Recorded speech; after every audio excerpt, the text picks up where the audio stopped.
ஓம்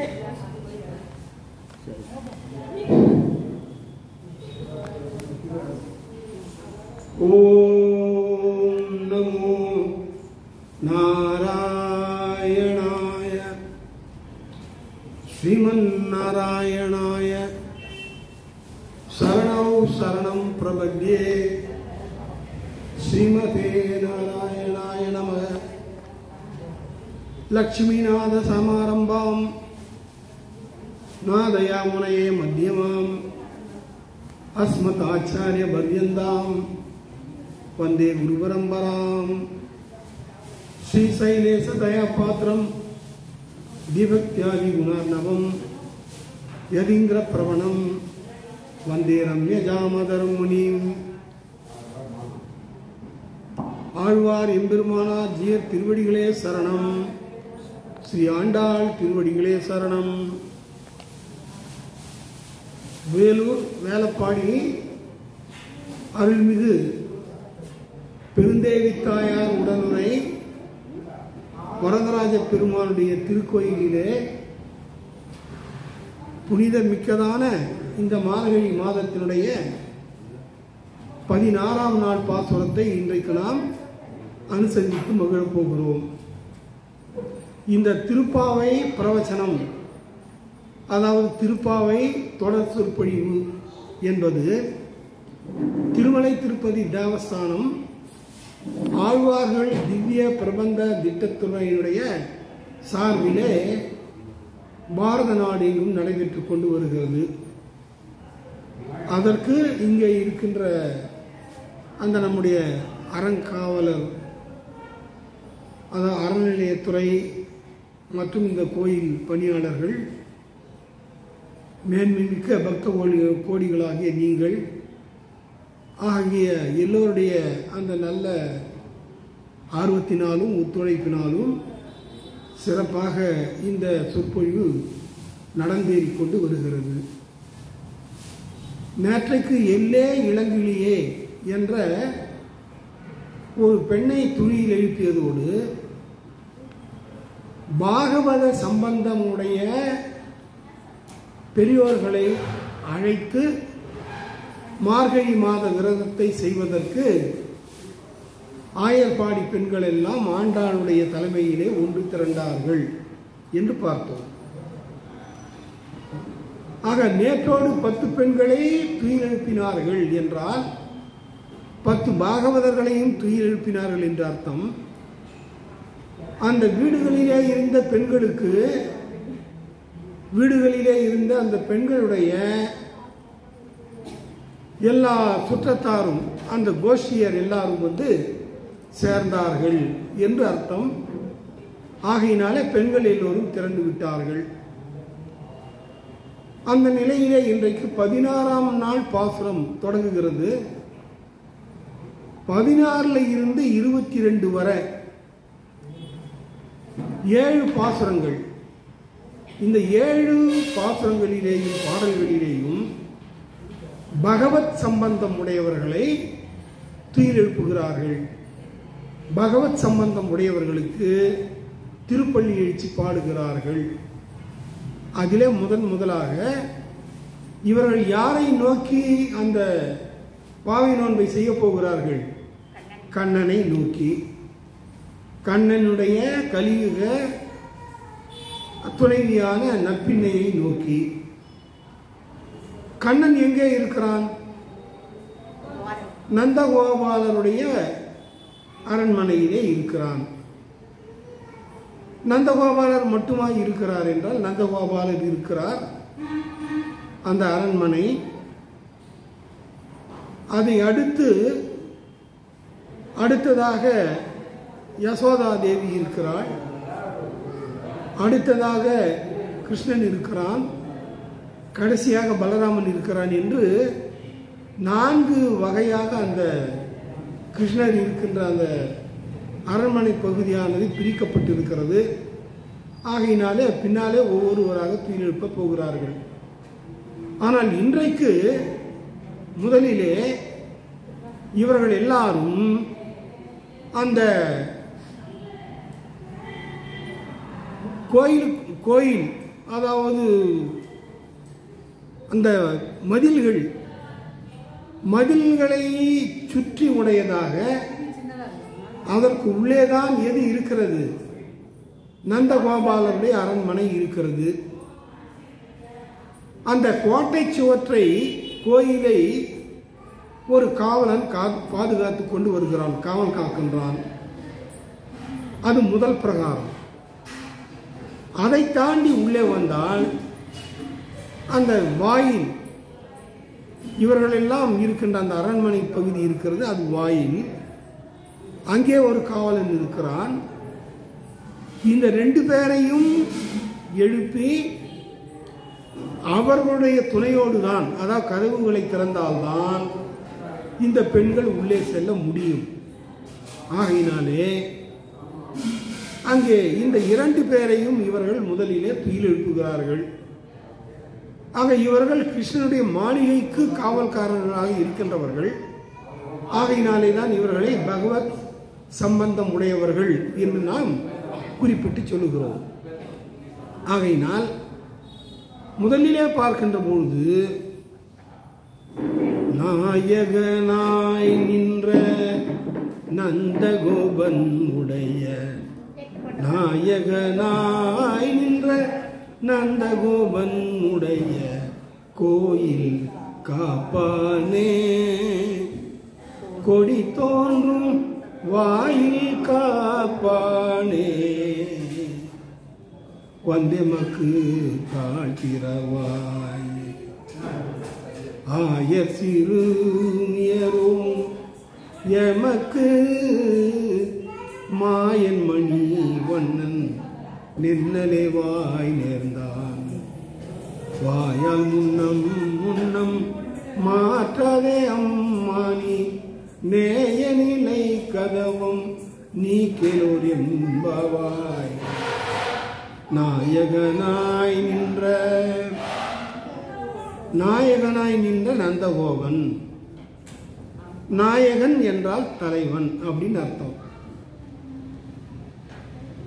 அந்த ஆயர்பாடியினுடைய தலைவனாக, அரசனாக இருப்பவன் யார்தான்? நந்தகோபாலன் தான். ஆகையினாலே அந்த நாயகனாய் நின்ற நந்தகோபனுடைய கோயில் காப்பானே. கோயில் என்றால் அப்ப அந்த முதலிலே இருக்கின்ற பிரகாரத்தை குறிப்பிடுகிறார்கள். கோயிலிலே எப்படி இறைவன் இருக்கின்றானோ அதை போல ஒரு நாட்டுக்கு அந்த நாட்டு அரசன் இறைவனை போன்றவன், கடவுளை போன்றவன். ஆகையினாலே தான் இந்த 2 பேருக்கும் இந்த முக்கியத்துவம் கொடுக்கப்படுகிறது. அவர்கள் திருப்பள்ளி எழுச்சி பாடப்படுகிறார்கள். இங்கே கிருஷ்ணர் இருக்கின்றாரே, அவர்தானே மிகப்பெரியவர், அவரைத்தானே நாயகன் என்று குறிப்பிட வேண்டும். அவரை விட்டுவிட்டு நந்தகோபாலரை நாயகன் என்று குறிப்பிடுகிறார்களே இந்த பெண்கள், அது சரியா? நந்தகோபாலுடைய மகன்தானே கிருஷ்ணன், இருந்தாலும் அவர்தானே என்ன நம்முடைய அந்த நோன்புக்கு வந்து நமக்கெல்லாம் வேண்டியதை செய்ய போகிறார் என்று நினைக்காமல் இந்த பெண்கள் என்ன செய்கிறார்கள்? நந்தகோபனை நாயகன் என்று குறிப்பிடுகிறார்களே என்றால் அதைத்தான் பகவான் கிருஷ்ணர் விரும்புகிறாராம். அவர் முதல்ல எங்கு இருந்தவர்? பரமபதத்திலே இருந்தவர், வைகுந்தத்திலே. அது வைகுந்தம் ரொம்ப மேல இருக்கு. அங்க இருந்தா தன்னுடைய பக்தர்கள் கூப்பிட்டால் அவர்களுக்கு ஓடி வந்து உதவி செய்ய முடியாது. ஆகையினாலே கொஞ்சம் இறங்கி வந்து திருப்பார்கடலிலே பள்ளி கொண்டிருந்தார். அதன் பிறகு அங்கே இருந்தாலும் நிறைய பேர் தன்னை நாடி வரவில்லை என்பதற்காக அவரே அவதாரம் எடுத்து பூமிக்கு வந்தார். அப்படி எடுத்த அவதாரங்கள் மொத்தம் 21 அவதாரங்கள். அதிலே வந்து மிக முக்கியமாக நாம் பேசுவது 10 அவதாரங்கள். அதைத்தான் தசாவதாரங்கள் என்று சொல்லுகிறோம். இதிலே 9 அவதாரங்கள் எடுக்கப்பட்டு விட்டன. இன்னும் ஒரு அவதாரம் இந்த கலியுகத்திற்கு ஏற்ற அந்த யாரு கலி அவதாரம் எடுக்க வேண்டும், அது பாக்கி. ஆனால் அதோடு சேர்த்து பகவான் 10 அவதாரங்களை செய்தார் என்று நாம் பார்த்து கொண்டு வருகிறோம். ஆகையினாலே இங்கே நாயகனாக இருக்கின்ற அந்த கண்ணன் எப்படிப்பட்டவன் என்றால், தான் பரத்துவ நிலையிலே இருந்து கொண்டு தன்னையே எல்லோரும் வணங்க வேண்டும் என்று நினைக்காமல் பரலோகத்திலே இருந்து இருந்து அவருக்கு சலித்து போய்விட்டதாம். ஆகினாலேதான் அவர் என்ன செய்தார், பூலோகத்திற்கு இறங்கி வந்து பகவானுடைய பரிபூர்ண அவதாரமான கிருஷ்ணாவதாரத்தை எடுத்தார். ஆகையினாலே இங்கே இந்த நந்தகோபாலரை நாயகன் என்று குறிப்பிடுவதில் தவறு இல்லை என்று நாம் எடுத்துக்கொள்ள வேண்டும். ஆக அப்படி நாயகனாய் நின்ற நந்தகோபாலனுடைய கோயில் முதல்ல அந்த அரண்மனையை சுற்றி இருக்கிற முதல் பிரகாரம், அதிலே தான் என்ன இருக்கும், அகழி இருக்கும். பிறகெல்லாம் கோட்டை சுற்றி வரும். அந்த கோட்டையிலே ஆங்காங்கே ஒரு இடத்திலே ஒரு மாடம் போல கட்டி வைத்திருப்பார்கள். அதுக்கு குடுமின்னு பேரு. இப்போ நான் வேலூர் நகரத்தை எடுத்துக்கொண்டால், வேலூர் கோட்டை எடுத்துக்கொண்டால் கூட எல்லாம் ஒரே மாதிரி சமமாவா இருக்குது. எப்படி இருக்குது, அங்கங்க சில இடத்துல அப்படி கோபுரம் மாதிரி கட்டி வச்சிருக்காங்க. அந்த காலத்தில் அப்படி ஏன் கோட்டை கட்டினாங்கன்னா, அந்த துவாரத்தின் வழியா அந்த ஒரு சந்து அதிலே இருந்து வெளியே நடப்பதை பார்த்து யாராவது படையெடுத்து வந்தால் அவர்களை தாக்குவதற்காக அப்படி செய்து வைத்திருந்தார்கள். அது இல்லாம அந்த கோட்டை சுவர் இருக்கிறது அல்லவா, அந்த கோட்டை சுவர் மீது எங்கு பார்த்தாலும் கொடிகள் பறந்து கொண்டு இருக்கின்றன. அந்த கொடிகள் என்றது இங்கே பகவானுடைய கிருஷ்ணனுடைய கருட கொடியானது அந்த கோட்டை சுற்றி, கோயிலை சுற்றி பறந்து கொண்டிருக்கிறது. அங்கே பெரிய நிலை கதவும் இருக்கிறது. அந்த கதவினை திறந்து உள்ளே வந்தால்தான் வாயில் இருக்கிறது. இப்போ நம்ம வீடு இருக்குன்னா வாயில் இருக்கு இல்லையா. இப்போ முதல்ல ஃபர்ஸ்ட் கேட் நம்ம ஒன்று போட்டுறோம்ல, அந்த கேட்டை கடந்து உள்ளே வந்தால் அதுக்கு பிறகு உள்ளே நுழையும் போது இன்னொரு கேட் இருக்கும். அதுபோல பெரிய அளவிலே இருந்தது. அதுக்கு தான் வாயில்னு பேரு. அந்த வாயில் புறத்தை காவல் காத்து கொண்டு ஒருவன் இருக்கிறான். ஆகையினாலே இந்த 2 பேரையும் அழைத்து, நீங்கள் எங்களுக்காக கதவை திறந்து விட வேண்டும் என்று அவர்கள் 2 பேரிடத்திலேயும் கேட்கிறார்கள். ஆனால் அவர்களோ கதவை திறக்கவில்லை. இந்த பெண்கள் யார், ஏன் இவ்வளவு சீக்கிரமாக வந்திருக்கிறார்கள் என்ற ஒரு சந்தேகத்தோடு அவர்கள் திறக்காததனாலே இந்த பெண்களே பதில் சொல்லுகிறார்கள். அடுத்ததாக, ஆயர் சிறுமியரோம் எமக்கு மாயன் மணி வண்ணன் நென்னலே வாய் நேர்ந்தான். நாங்கள் எல்லாம் ஆயர் சிறுமியர்கள், ஆயர் குலத்தை சார்ந்தவர்கள். எங்களுடைய ஆயர் குலத்தை சார்ந்தவனான கிருஷ்ணன் தான், கண்ணன் தான் எங்கே இருக்கிறான், உள்ளே இருக்கிறான். ஆகையினாலே நேற்றைக்கே நாங்கள் செய்ய போகின்ற இந்த நோன்பிற்காக, அந்த விரதத்திற்காக எதை தருகிறேன், அந்த அடித்து முழக்குகின்ற பறையை தருகிறேன் என்று கூறிவிட்டிருந்தார். அதை நாங்கள் பெற்றுக்கொள்வதற்காக வந்தோம். நின்னலேனா நேற்றேன்னு அர்த்தம். இவர்கள் தங்களை எப்படி கூறிக்கொள்கிறார்கள், ஆயர் சிறுமியரோம், நாங்கள் எல்லாம் ஆயர் குலத்தை சார்ந்த சிறு பெண்கள்.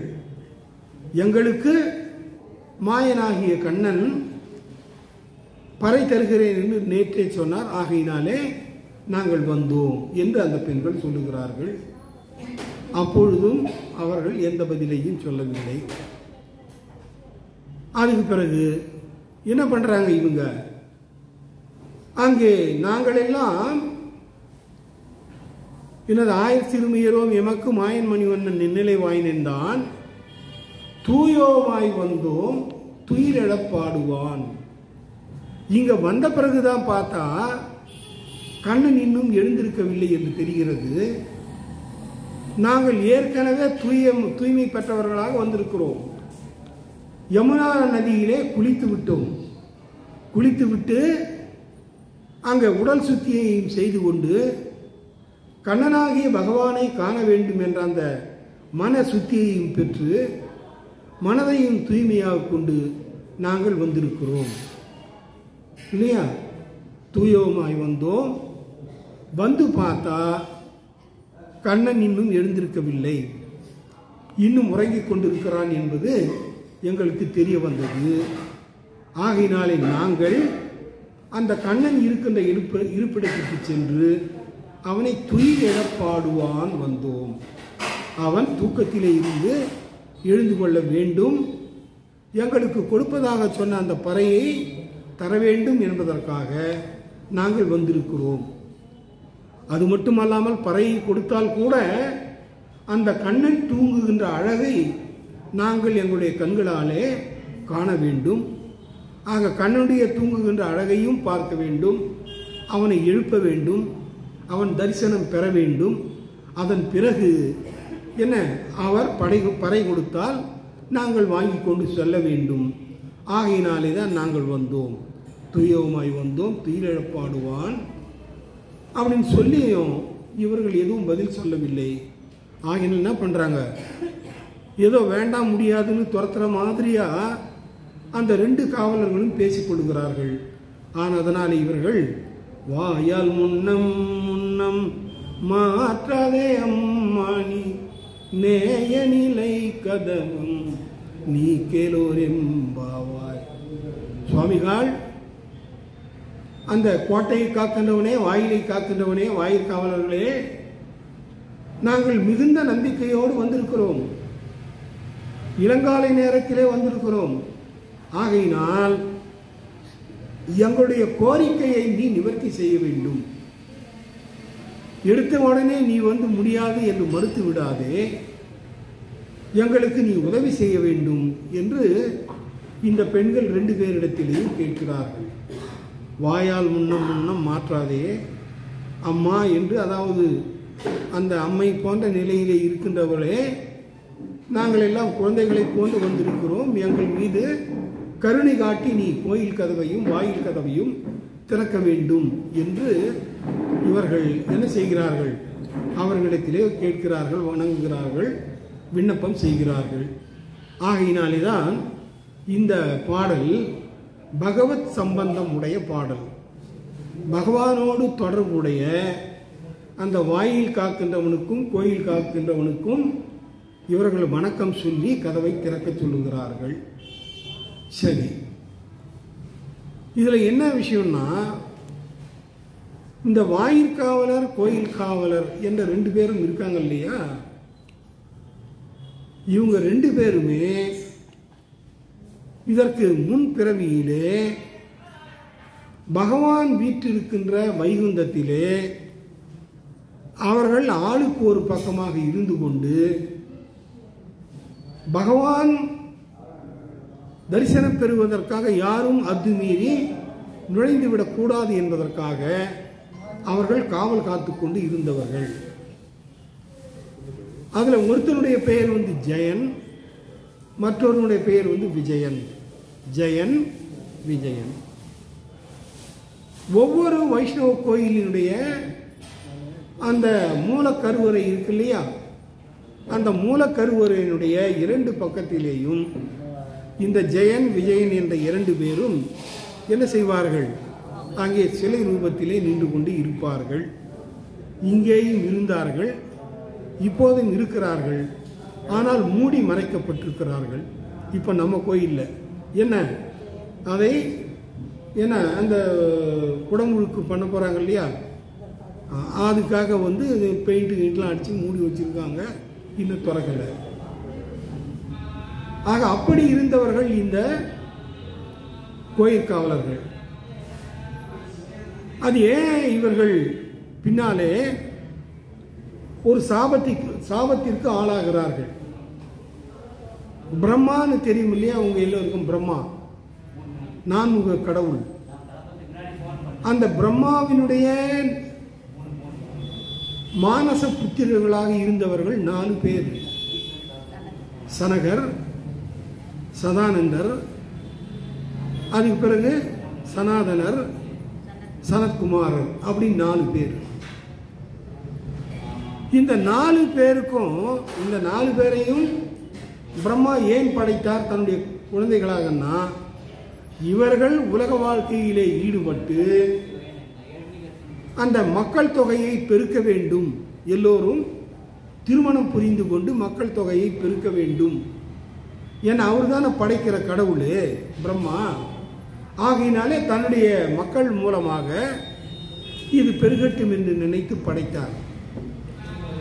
ஆனால் இந்த நாரத மகரிஷி இருக்கார், அவர் என்ன பண்ணார், ஒரு மட்டும் அவங்க கிட்ட போயிட்டு, அவருக்கு அப்பா ஏதோ பண்ணாரு, உங்களுக்கு இல்வாழ்க்கையிலே நாட்டம் இல்லை என்றால் நீங்கள் பகவான் இருக்கிற பல்வேறு இடங்களுக்கெல்லாம் சென்று அங்கே இருக்கின்ற கோயில்களிலே எல்லாம் இருக்கின்ற பெருமான்களை எல்லாம் நீங்கள் ஆராதனை செய்து கொண்டு வாருங்கள் என்று சொல்ல அதையே அவர்கள் எடுத்துக்கொண்டார்கள். அதுபோன்று பல திவ்ய தேசங்களுக்கும் சென்று பெருமானை வணங்கி கொண்டு வந்தார்கள். அதில் இங்கே வைகுந்தத்திற்கு சென்ற பொழுது அவர்கள் தங்களுடைய உருவத்தை சிறு குழந்தைகளாக மாற்றிக்கொண்டார்கள். சிறு குழந்தைகளாக மாற்றிக்கொண்டதனாலே அவர்கள் எந்த விதமான ஆடையையும் அணிந்து கொள்ளவில்லை. மக்கருமா ஆடை அணிந்து கொள்ளாமல் வருவதனாலே அவர்களை பார்த்து இந்த ஜெயன் விஜயன் என்ற 2 பேரும் சிரித்து விட்டார்கள். வைகுந்தத்திற்கு வருகிறார்கள், பெருமானை தரிசனம் செய்ய போகிறார்கள், இவர்கள் இப்படி ஆடை இல்லாமல் வருகிறார்களே என்று சொல்லி என்ன செய்தார்கள், இருவரும் சிரித்து கேவலப்படுத்தினார்கள். உடனே இந்த ஜெயனுக்கும் விஜயனுக்கும் கோபம் வந்துட்டது. வாயிற்காவலர்களாக இருந்து கொண்டு வருகின்றவர்கள் மனத்திலே பக்தி உள்ளவர்களாக வருகிறார்களா, நல்ல மனப்பான்மையோடு வருகிறார்களா என்றுதான் நீங்கள் பார்க்க வேண்டுமே ஒழிய எங்களை ஆடை இல்லாமல் வருவதற்காக பார்த்து கேலி செய்தீர்கள். ஆகையினாலே நீங்கள் மண்ணுலகத்திலே என்ன செய்ய வேண்டும், பிறவி எடுத்து அதன் பிறகு நீங்கள் என்னை வந்து அடைய வேண்டும் என்று சபித்து விட்டார்கள். ஆகினால் அந்த நேரத்திலே பகவான் கிருஷ்ணர் பார்த்து என்ன நடந்தது என்று கேட்க அவர்கள் இந்த 2 பேரையும் சபித்ததை பற்றி சொன்னார்கள். அப்போ பல பிறவிகள், ஒரு 10 பிறவிகள் எடுத்து என்னை நீங்கள் ஆராதித்து வந்து பக்தனாக இருந்து ஒவ்வொரு பிறவியும் முடிந்த பிறகு 10 பிறவிகள் ஆன பிறகு என்னை வந்து சேர வேண்டும் என்று கிருஷ்ணர் வந்து என்ன பண்ணார், அந்த அவர்கள் கொடுத்த சாபத்தை இப்படி மாற்றினார். அதற்கு ஜெயன் விஜயன் 2 பேரும் ஒத்துக்கொள்ளவில்லை. அவ்வளவு நாட்கள் எங்களாலே உங்களை பிரிந்திருக்க முடியாது என்று சொல்லி அவர்கள் கண்ணீர் விட்டு அழ, சரி அப்படி என்றால் நீங்கள் என்னுடைய பக்தனாக வாழாமல் பூலோகத்திலே எனக்கு எதிரிகளாக வாழ வேண்டும், என்னை வணங்காத அரக்கர்களாக நீங்கள் பிறக்க வேண்டும். அப்படி அரக்கர்களாக 3 பிறவிகள் எடுத்து அந்த 3வது பிறவி முடிந்த பிறகு என்னை வந்து அடைய உங்களுக்கு விருப்பமாக இருந்தால் அப்படியே செய்யுங்கள், அல்லது பல பிறவிகள் எல்லாம் எடுத்து முடிந்து அதன் பிறகு வருவதானால் வாருங்கள் என்று சொல்ல இந்த 2 பேரும் இல்லை, நாங்கள் 3 பிறவிகளில் எங்களுடைய இந்த சாபத்தை போக்கிக் கொள்ளுகிறோம் என்று சொல்லி அவர்கள் இந்த பூமியிலே அவதாரம் எடுக்க தொடங்கினார்கள், பிறந்தார்கள். அதில் ஒன்றுதான் என்னது, அந்த ராவணன் கும்பகர்ணன். திரேதா யுகத்திலே என்ன செய்தார்கள்? அவர்கள் இராவணனாகவும் கும்பகர்ணனாகவும் பிறந்தார்கள். திரேதா யுகத்துக்கு முன்னாலப்பட்ட யுகம் என்ன? விருத யுகம், சத்திய யுகம். அதில் இரண்யாட்சன், இரண்யகசிபு என்ற 2 அரக்கர்களாக பிறந்தார்கள். அதுக்கு பிறகு துவாபர யுகத்திலே கிருஷ்ணன் வாழ்ந்த பொழுது அவர்கள் சிசுபாலன், தந்தவக்ரன் என்ற அரக்கனாக அவதாரம் எடுத்து வந்தார்கள். ஒவ்வொரு அவதாரத்திலேயும் கிருஷ்ணர் குறிப்பிட்டதைப் போல இங்கே இரண்யகசிபு உங்களுக்கு தெரியும், கடவுளே இல்லை, நான் தான் கடவுள், என்னை தான் கும்பிட வேண்டும், நாராயணன் என்று எவனுமே இல்லை என்று அவனுடைய மகன் கூட அவன் சொன்னதை மதிக்கவில்லை. அவன் நமோ நாராயணாய நமக என்றுதான் பகவானை துதித்தான். ஆனால் அதை விட்டுவிட்டு ஓம் இரண்யாய நமக என்று சொல் என்று என்ன செய்தார்கள்? என்ன செய்தான் அந்த அரக்கன்? அந்த கொடிய அந்த பாலகனையே இம்சித்தான். அவனை கொல்லுவதற்கே தயாரானான். அப்பொழுது கடைசியாக நரசிம்ம அவதாரத்திலே வந்து பகவான் காப்பாற்றினார் அப்படின்றது பார்த்தோம். அதுக்கு பிறகு இரண்யாட்சன் என்பவன் அவனுடைய அண்ணன். அவனும் இந்த பூமாதேவி தாயை கொண்டு போய் ஒழித்து வைத்தான். அவனையும் பகவான் அந்த வராக அவதாரம் எடுத்து சென்று கொன்றார்னு பார்த்தோம். அது முதல் யுகத்தில். அடுத்த 2வது யுகத்திலே தான் இராவணன், கும்பகர்ணன். அது பலமுறை நம்ம பார்த்துருக்கோம். அடுத்தது சிசுபாலன், தந்தவக்ரன். இந்த சிசுபாலன் யாருன்னா, உண்மையாக பார்க்க போனால் கிருஷ்ணனுடைய அத்தை மகனாக இருந்தவன் தான். ஆனால் அவன் வந்து அழுத பொழுது மிகவும் அவனுடைய குரல் கர்ண கொடூரமாக இருந்தது. அவன் பேசினாவே மழை மேகம் இடிப்பதை போன்று இருந்தது. முக அமைப்பு எல்லாம் சரியாக இல்லை. ஆகையினாலே என்ன செய்தார்கள்? அந்த பெண் கிருஷ்ணன் மடியில் அந்த குழந்தையை கிடத்தி வைக்க அந்த குழந்தையினுடைய தோஷம் எல்லாம் நீங்கியது. அப்படி வாழ்ந்தவன் கடைசியில் என்ன பண்றான்? இந்த கிருஷ்ணனை எப்பொழுது பார்த்தாலும் சபித்துக் கொண்டே இருப்பான், இழிவாக பேசிக்கொண்டே இருப்பான். ஆகையினாலே 100 தவறுகள் செய்கின்ற வரையிலே நான் பொறுத்து கொண்டு போவேன். அந்த 100 தவறுகள் செய்து முடிந்து விட்டால் சிசுபாலனாகி உன்னுடைய குமரனை அழித்து விடுவேன் என்று சொல்லி அவனுடைய தாய்க்கே உண்மையை சொல்லிவிட்டார். யார்? கிருஷ்ணர். அப்படி எங்கு பார்த்தாலும் கிருஷ்ணனை ஏசுவது, பேசுவது, இகழ்வாக கூறுவது எல்லாம் இருந்தது. அங்கே தருமர் யுதிஷ்டர் ராஜசூய யாகம் செய்தார். அந்த ராஜசூய யாகத்திலே கிருஷ்ணனுக்கு முதல் மரியாதை தர வேண்டும் என்று முடிவு கட்டினார். ஆனால் இவன் யாதவன், இடையன், இவனுக்கு ஒன்றும் தெரியாது, இவன் மாயாஜாலங்களை கற்றவன், ஆகினாலே அவனுக்கு முதல் மரியாதை கொடுக்கக்கூடாது. பல அரக்கர்கள் எல்லாம் இருக்கிறார்கள், அரசர்கள் எல்லாம் இருக்கிறார்கள், அவர்களை விட்டுவிட்டு இந்த கண்ணனுக்கு முதல் மரியாதை செய்யக்கூடாது அப்படின்னு எதிர்ப்பு தெரிவித்தான். அப்போ எதிர்ப்பு தெரிவித்து கிருஷ்ணனை அவதூறாக பேசிக்கொண்டே வந்தான்.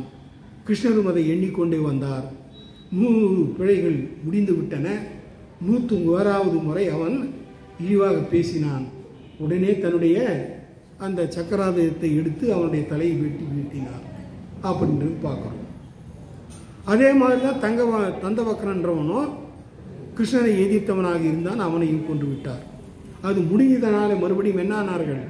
அந்த ஜெயன், விஜயன் என்ற 2 பேரும் வைகுந்தத்திற்கு திரும்பி சென்றார்கள். ஆகையினாலே இந்த பெண்கள் அந்த கிருஷ்ணனுடைய குலத்திலே வந்தவர்கள் என்று நமக்கு தெரிகிறது. ஒருவேளை இவர்களுக்கு நாம் கருணை கொண்டு இவர்களை உள்ளே அனுப்பாது போனால், பின்னாலே இந்த பெண்கள் சென்று கிருஷ்ணனிடத்திலே சொன்னால், அப்போது நமக்கு ஏற்பட்ட ஒரு சாபத்தை போல இப்பொழுதும் கூட ஏற்படுவதற்கு வாய்ப்பு உண்டு. ஆகையினாலே இவர்களுக்கு திறந்து விடலாம் என்ற நிலைக்கு அவர்கள் வந்தார்கள். ஆனால் அதுக்கு முன்னாடி வரிய பார்க்கிற போது ஆயர் சிறுமியரும் நாங்கள் எல்லாம் அந்த பெண்களை கண்டா உனக்கு பயம், ஏன் உள்ளே விடமாட்டேன் என்கிறாய் என்று அந்த பெண்கள் சொல்ல, அதற்கு அந்த வாயில் காவலர்கள் என்ன சொன்னார்கள்? பூதனை கூட ஒரு பெண் தான். அந்த பூதனை பெண்ணாக வந்துதானே அங்கே கண்ணனை கொல்ல வேண்டும் நினைத்து செய்யாத அட்டூழியங்களை எல்லாம் செய்து இறந்து போனால், ஆகையினாலே பெண்கள் என்று நம்பி உங்களை நான் உள்ளே விட முடியாது என்று மறுத்துவிட்டார்கள். சரி, அதற்கு மறுபடியும் அவர்கள் என்ன சொன்னார்கள்? நாங்கள் எல்லாம் இளம் பெண்கள், சின்ன பொண்ணுங்க, ஆகினாலே எங்கள் மீது உனக்கு நம்பிக்கை இல்லையா என்று சொல்ல, இந்த ஆயர்பாடிக்கு கண்ணனை கொல்லுவதற்கு இளம் கன்றாக போலதான் ஒருவன் என்ன வடிவம் எடுத்து வந்தான். அது அவனுடைய பெயர் என்னவென்றால் வத்சாசுரன். வத்சாசுரன் என்பவன் இந்த கண்ணன் காட்டிலே மாடுகளை எல்லாம் கண்ணனும் ஆயர்குலத்து சிறுவர்களும் எல்லாம் என்ன செய்கிறார்கள்? தன்னுடைய ஆணிரைகளையும் காணிகளையும் கன்றுகளையும் எல்லாம் மேய்க்க விட்டிருந்தார்கள். அப்போது 2 அசுரர்கள் ஒன்றாக சேர்ந்து வந்து அந்த இடத்திலே ஒருவன் என்ன செய்தான்? பெரிய விளாமரமாக நின்று விட்டான். கபிதாசுரன் அப்படின்றது அவனுடைய பெயர். அதுக்கடுத்து இன்னொரு அந்த வத்சாசுரன் என்பவன் இளம் கன்றுக்குட்டியாக வந்தான். அவர்களுடைய எண்ணம் என்னவென்றால், இந்த கன்றுகளோடு கன்றாக நாமும் கலந்து செல்லுவோம், கலந்து சென்று கண்ணன் ஏமாந்திருக்கின்ற நேரத்திலே அவனை என்ன செய்யலாம்? முட்டி மோதி அழித்து விடலாம் என்ற ஒரு நோக்கத்தோடு அவன் வந்திருந்தான்.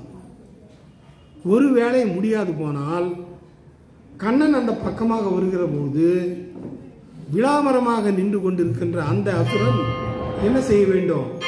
கண்ணன் மேலே சாய்ந்து அவனை அழித்து விட வேண்டும் என்று அவர்கள் முடிவு செய்து வந்தார்கள். ஆகினால அந்த இளம் கன்றாக வந்தவன் அதை போல சிறுமியர்கள் என்று சொன்னாலும் உங்களையும் நம்ப முடியாது என்று அங்கே அந்த வாயில் காவலர்கள் என்ன செய்கிறார்கள்? இந்த பெண்களை உள்ளே விடாமல் தடுத்து நிறுத்துகிறார்கள். ஆனால் 2 காவலர்களையும் மீறி இவர்கள் உள்ளே போகிறார்கள். மேலும் என்னென்ன நிகழ்வுகள் செயல்கள் எல்லாம் அங்கே நடந்தன என்பதை பற்றி